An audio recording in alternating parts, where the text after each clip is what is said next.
Hello, Goma. Hello, Fada. Here we are at an episode of Booster Tutor. I am Brandon, and today we are going to be talking about Cube. Specifically, cards from Battle For Zendikar, and the ones that work and don't work so much in Cube. This is my Cube, and my Cube Vault. It's about 540 cards, and I'll put a link to it on Cube Tutor down below. And okay, let's get started. Okay, well, let's see. First, let's talk about the mechanics of Battle For Zendikar. First, we have allies.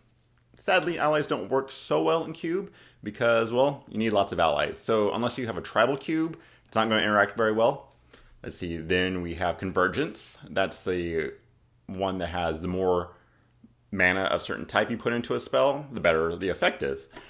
Some of those can work, but really the Battle For Zendikar ones don't have that great of a payoff, I would say. Let's see, then we have Awaken.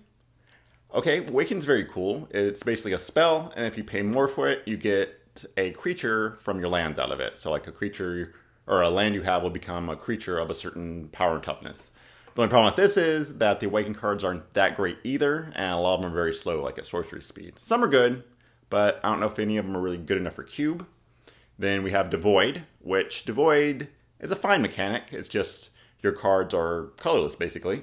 This helps if you have cards that bother people that have protection from certain colors.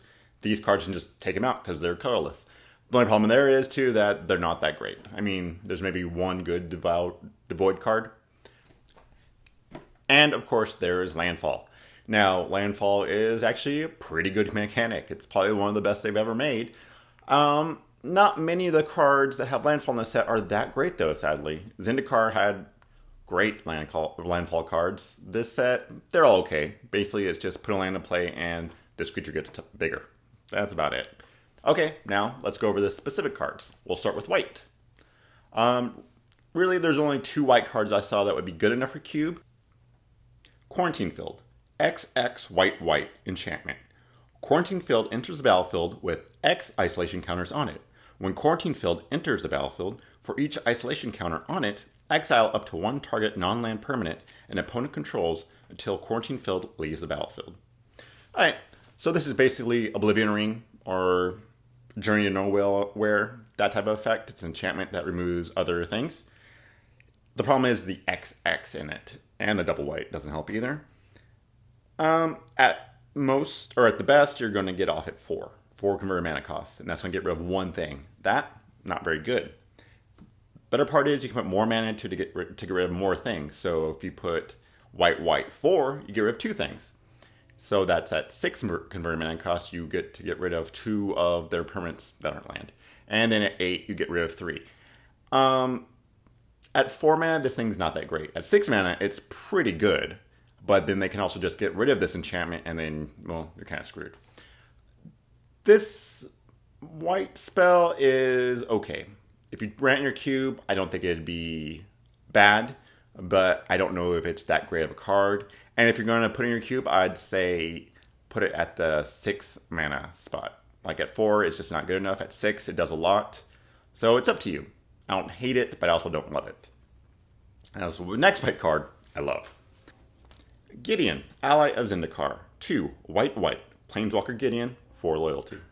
+1, until end of turn, Gideon, Ally of Zendikar, becomes a 5/5 human soldier ally creature with indestructible that's still a planeswalker. Prevent all damage that would be dealt to him this turn. 0. Put a 2/2 white ally, knight ally creature token onto the battlefield. -4. You get an emblem with creatures you control, get +1/+1. Okay, Gideon, Ally of Zendikar, freaking amazing. Okay, he is a creature that's indestructible, so he can attack well into things. His 0 ability makes a creature, a 2/2 nonetheless, and his -4 you can do off right off the bat, and if you're playing with like a token deck, it's amazing. The only problem with him is that he's not amazing card, like overall, but he works very well. He is very dependable, and he just gets the job done.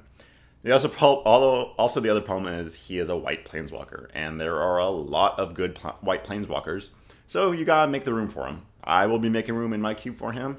I just don't know which planeswalker I'm going to be cutting. Next, we have blue cards. Yet again, Not too many blue cards, only two I saw that I like this time. The first one is Part the Water Veil. 4 blue blue. Sorcery. Take an extra turn after this one. Exile Part the Water Veil. And it has Awaken 6 for 6 blue blue blue. Okay, this card's not that great. I mean, if you're dying for another extra turn card, this one also can be awoken, which is pretty awesome because it makes a 6/6 creature. Other than that, it's not that great. I wouldn't run it. If you run it, I mean, sure, go ahead if you're desperate for an extra turn. But I mean, there's ones at 5 that you can take an extra turn, so just do that. All right. Next card. Next blue card is Scatter to the Winds. This is the counter spell. It is 1 colorless blue blue instant, of course. Counter target spell. Awaken 3 for 4 blue blue. Alright, this card is a counter spell. It's basically cancel with the added on awaken, but the added on awaken is pretty awesome. Late game, this can do a lot. I like it. I don't know if I'll run my cube. I do have a foil already, so I mean, but I probably will. You can probably get rid of something if you have like counter spells that cost 4. Just get rid of one of those. Add this guy. I mean, he's not great, but he's not bad. Okay, let's move on to black. Our first black spell is also another awaken card, Ruinous Path. Ruinous Path is 1 colorless black black sorcery spell, a sorcery speed. Destroy target creature or planeswalker. Awaken 4 for 5 black black. This is basically Hero's Downfall, but a lot worse because it is sorcery speed. It does have the added awaken for awaken 4, but that also costs 5 black black for a 7 converted mana cost. And that is super slow. If you're doing some kind of a control deck, I mean, that could work for you, but I don't know, really. I mean, if you're dying for a way to kill planeswalkers, add this puppy. Other than that, I don't think it's that great. Okay, another black card I think is very great is Drana, Liberator of Malakar. She is 1 colorless black black for a 2/3 flying first strike. Whenever Drana deals combat damage to a player, put a +1/+1 counter on each attacking creature you control. So this is a black 3-drop, which black 3-drops kind of suck sometimes.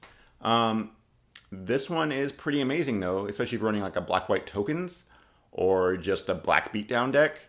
It makes your whole team a lot bigger, which is very good. And having first strike, oof, that is nice. Yeah, I mean, this is very comparable to Vampire Nighthawk because it is the same toughness and power and converted mana cost, both have flying, except Vampire Nighthawk has lifelink and death touch, which is very nice. If this had death touch, I think it'd be a lot better, but first strike, hey, you know what? I'm not going to turn that down either. Okay, so I'd say run it. I will be. Our next black card is Omnixilus Reignited. He is the black planeswalker for 3 black black, 5 loyalty counters. +1, you draw a card, you lose 1 life. -3, destroy target creature. -8, target opponent gets an emblem with whenever a player draws a card, you lose 2 life. Okay, well, black planeswalkers pretty much suck. Okay. The only good one is Liana of the Veil. And I'm really kind of desperate for black planeswalkers, so I'm going to run this guy. He isn't amazing, but he does a lot of work, and I like that. His +1, I mean, his card advantage, can't go wrong with that. His -3 protects him if they only have 1 creature, but is also just good getting rid of a really bad threat. His -8, which will probably never happen, pretty awesome. Like, yeah. Anyway, I like him. I'm going to run him. You should too. Ooh, now we come to red. Sadly, red only had 1 card I liked. That was the Akum Firebird. 2 colorless red. Creature Phoenix for a 3/3. Flying Haste. Akum Firebird attacks each turn if able. Landfall. Whenever a land enters a battlefield under your control, you may pay 4 red. If you do, return Akum Firebird from your graveyard to the battlefield. Okay, well, basically, I put this in here because it's the only red one I saw I liked. And basically, I don't like it that much. 4 in red is really, like, you got everything you need in there. You got a Planeswalker. You got a guy who's going to attack very well in the Hero of Oxford Ridge. You just got You also have what, the Hell Rider? Yeah, these are all way better than this Firebird. Yeah, you can drop it second main phase to block with, and maybe if it dies, it comes back, but it's not that great. It's a Phoenix. They're always underwhelming, except for Chandra's. Yeah, okay, so I'm not going to run them. Let's move on to green. We have Undergrowth Champion. One colorless green green. He is a creature elemental, and he is a 2/2. But he has landfall. If damage would be dealt to Undergrowth Champion while it has a +1/+1 counter on it, prevent that damage and remove a +1/+1 counter from Undergrowth Champion. Landfall.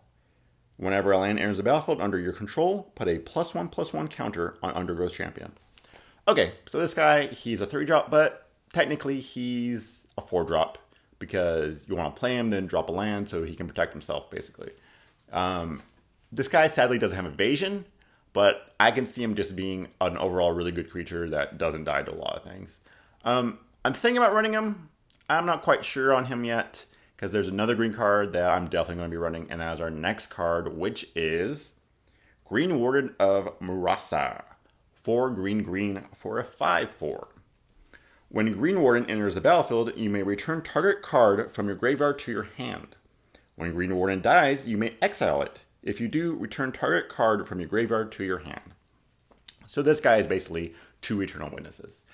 Yeah, and also he's a 6-drop, which green doesn't have many good 6-drops. It has Primeval Titan, and that's about it. Sadly, this guy is a 5/4 that's a 6-drop and doesn't have any evasion. No trample, no nothing. So he will probably die easily or just get chump blocked, but his abilities are so good, I'm still just going to run him. I mean, he's so much value, who cares? Yeah, so he's like, yeah, put him in your cube. Or at least try him out. All right, let's move on to our next color, which is multicolor. We have Omnath, Locus of Rage for green, green, red, red, 3 colorless. He's a legendary creature, elemental, and he's a 5/5. He has the landfall ability. Whenever a land enters the battlefield under your control, put a 5/5 red and green elemental creature token on the battlefield. When Omnath or another elemental you control dies, Omnath deals 3 damage to target creature or player. Okay, I put him on here because his abilities are so good, but he is a 7-drop. And in 2 colors, he's just so hard to get off that I don't think you should run him unless somehow your cube is just like, can really do something like that. But I mean, he dies, he bolts something, or he bolts a player.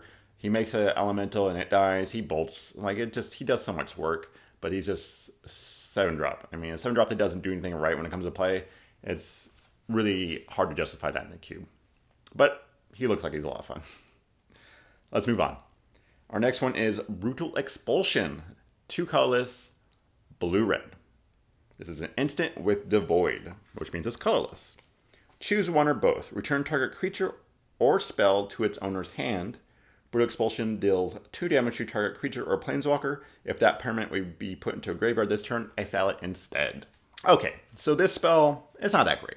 The only thing I like about it is that it is colorless, which means it can do a lot of work against protection creatures. So if you're running a lot of protection creatures or the swords, something like that, and then I would say maybe give this a chance if you have room in your red-blue, but I mean, if you don't, I wouldn't sweat it. It's not that great of a card, but mainly for that little combo against protection, it's nice. But then it mainly just makes that sideboard card, so, I mean, give it a try if you want. Next we have Fathom Feeder. He is a 1/1 for blue and a black. Creature Eldrazi Drone with Devoid, Death Touch, Injust, and you can pay 3 blue-black to draw a card. Each opponent exiles the top card of his or her library. So this, of course, has where he's being compared to Baleful Strix. But Baleful Strix is way better. I mean, this guy's nice, has Death Touch. He's a 1/1 for blue and a black. And he also has the added Injust, which, I mean, it's not that great. And he also his ability where you get to draw a card and adjust them, basically. But if you have Baleful Strix, there's no point in running this guy. I mean, Baleful Strix is just way better. I don't have Baleful Strix in my cube because it's not a foil. So this guy might make it, but I don't know. We'll see. I'll definitely test him out, see how he works. But yeah, Baleful Strix, definitely a better card. Okay. Next we have Sire of Stagnation. 4 colorless, blue, black. This is a creature Eldrazi with the Void.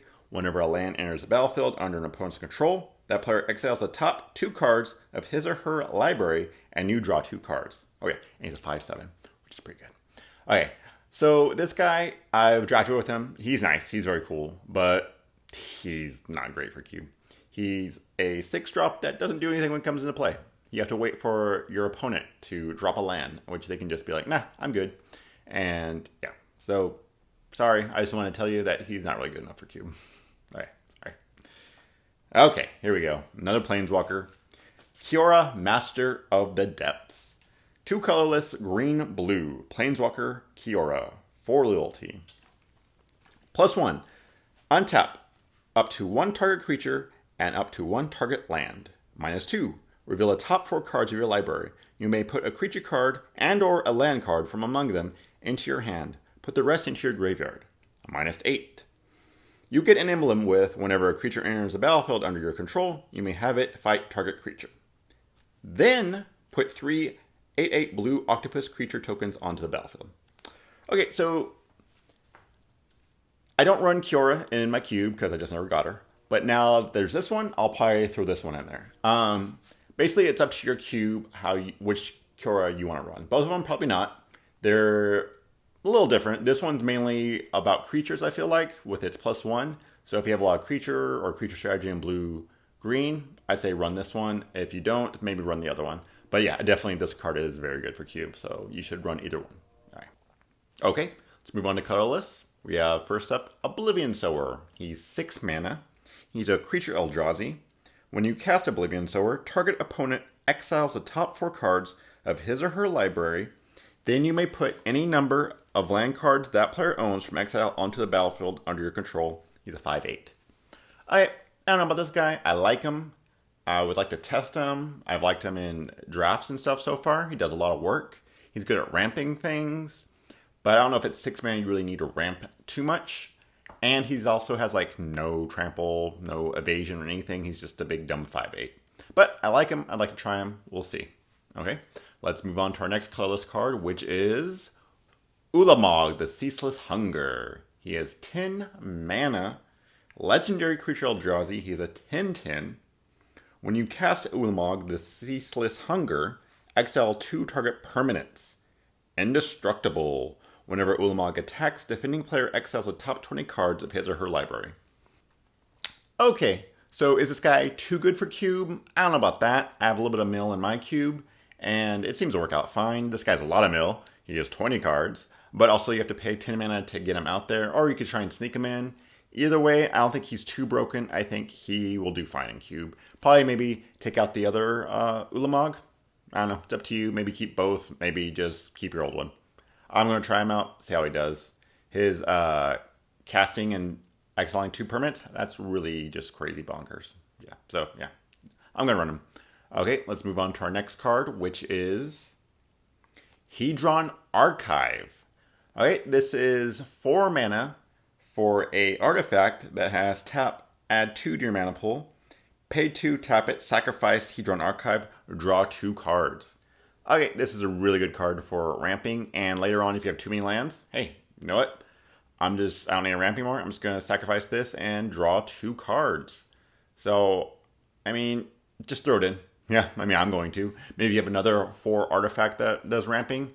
Maybe take that out, put this one in. I'm just going to throw this one in there and think it's going to be good for ramping. Okay, thank you. Okay, now let's move on to lands. And we'll start off with the best lands, the man lands. Oh, man. Been waiting for these for a while. These are the enemy-colored man lands. And first up, we have Shambling Vent. Shambling Vent is a land that comes into play tapped. You tap it to add a white or black mana to your mana pool. Pay 1 white-black. Shambling Vent becomes a 2/3 white and black elemental creature with lifelink until end turn. It's still a land. The good thing about manlands is they don't die to sorceries because they are lands on your opponent's turn. They only die to instances or just creatures killing them, basically. So yeah, they're pretty amazing in how much of a utility they are. They tap for mana, and they become a creature later on when you need them. This one's not the best creature. It's only a 2/3, but the lifelink does do some work sometimes. And you know what? He's just good like late game, and just if you need a creature to attack with, yeah, use your land. Next up, we have Lumbering Falls. Lumbering Falls enters the battlefield tapped. It adds green or blue mana. You pay 2 green blue. Lumbering Falls becomes a 3/3 green and blue elemental creature with hexproof until end of turn. It is still a land. Okay, so now I said it was hard to kill manlands because you can only kill them with instances. Yeah, this one's even harder because you can't even kill with instances. It is just a land on their turn, and it is untargetable on your turn, basically. So it's a 3/3, which isn't that great, but it's still not bad. And you're just going to be hitting a lot sometimes. You just got to look out. If they do have a creature that's there, it will kill it. So yeah, it's just an amazing utility land. So I like it a lot. I'm going to be adding that too. Next, we have a cycle of uncommon lands called the Blighted Lands. And the only ones I think you can consider for cube are the blue one and the green one. So first we have the blue one, which is Blighted Cataract. You tap it to add a colorless to your mana pool. You pay 5 in a blue, tap it, sacrifice Blighted Cataract, draw 2 cards. Okay, so it's a lot of mana just for drawing 2 cards, but late game and a control deck, this is just like amazing. The only problem is it also only taps for colorless mana. So if you're a multicolor deck, it's going to be a lot harder just to throw us in there. But I think it's pretty good to try it out. I'm going to try it out. Hopefully it works. But the problem also is it doesn't go in mini decks. It just goes in your controlling blue decks, which, well, that's what blue wants to do usually do. Okay, next we have Blighted Woodland. This is basically the green one. It is tap it to add colors to your mana pool. Pay 3 in a green, tap, sacrifice Blighted Woodland. Search your library for up to 2 basic land cards and put them onto the battlefield tapped. Then shuffle your library. Okay, so basically you're giving up 1 land to get 2 lands. That's amazing. I mean, if you have some landfall in your deck, or if you just want to ramp, this thing is pretty awesome. I don't know if I'm going to throw it in my cube, but I'll definitely try it out. But I don't know if it's going to be good enough to make the cut. But yeah, might as well try it out. Okay, well that's it for my cube review of Battle for Zendikar. Hope you liked it. I love talking about cube. I love playing cube. So hopefully I'll be able to do one of these every set. If you liked it, please comment down below. Maybe subscribe. That'd be nice. If not, just like the video. That's always cool. You can follow me on Twitter at booster_tutor. And thank you.